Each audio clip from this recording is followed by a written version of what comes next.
everyone. Good afternoon. I hope you're still awake and got that coffee, the last talk of the day. So I'm here to talk about what's your digital carbon footprint.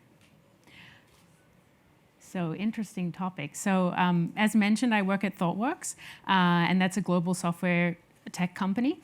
And I've been leading up product innovation and more recently clean tech. So to give you an example of what that is, we've helped some of our clients around the world to build software. For example, in North America, around building management software using IoT sensors and data science to look for energy efficiency improvements. Or in India, to help low-income communities have access to solar power through innovative SMS purchasing.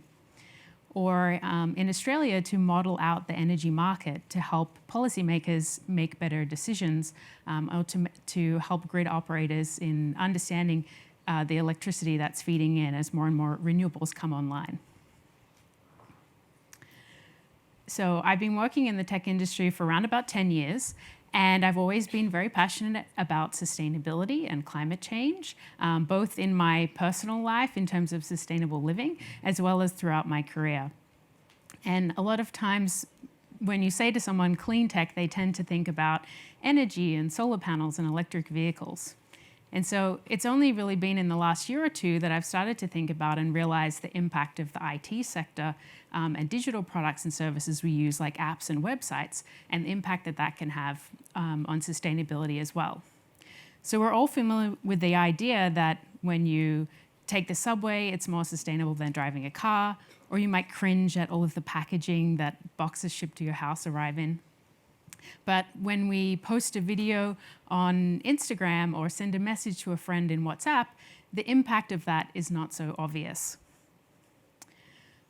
So I want to ask you all a question. Put your hands up if you've thought about which of the streaming services you use is the most sustainable.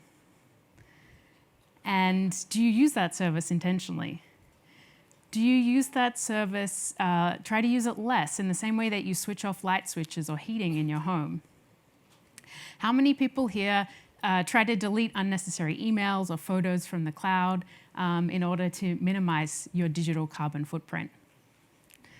A couple of hands, but not so many. So this is not really something that we're often thinking about. But your digital actions have a really big impact.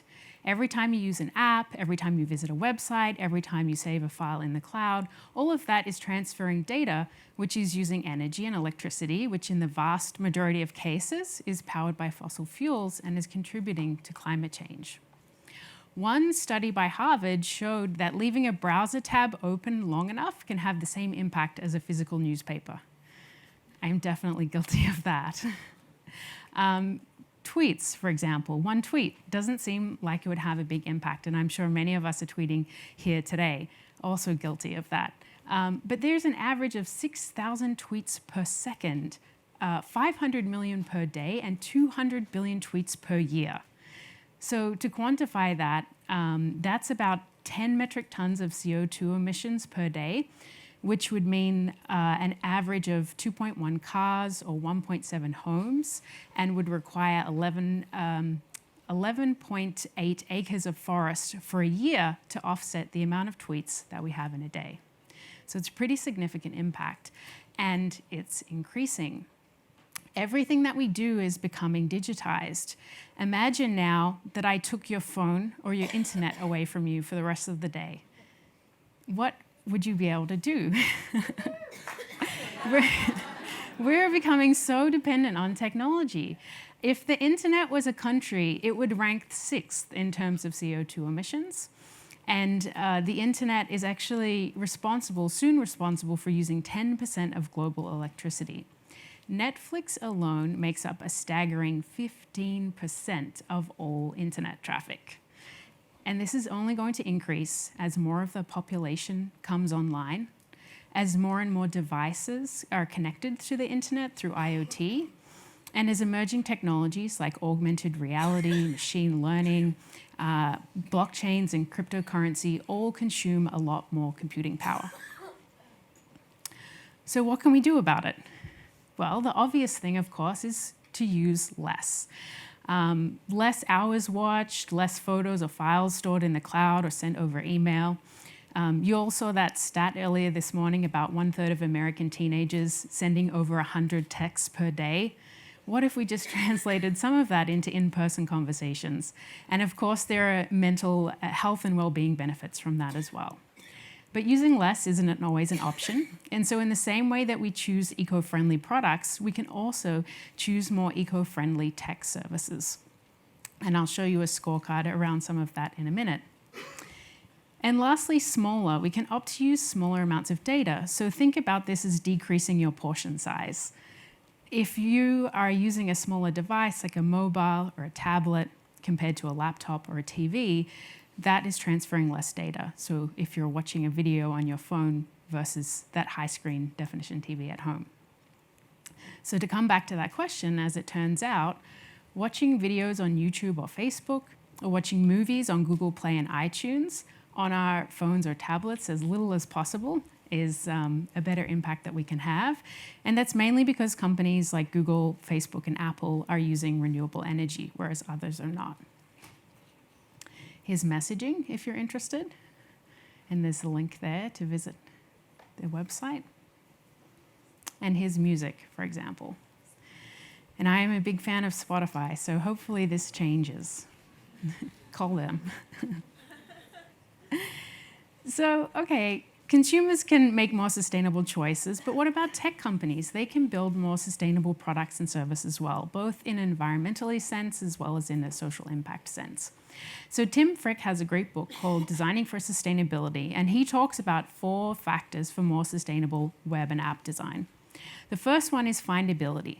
If you can reduce the number of page loads, the number of clicks, the number of data that you're transferring, that's going to help reduce the environmental impact as well as just making your products and services more usable.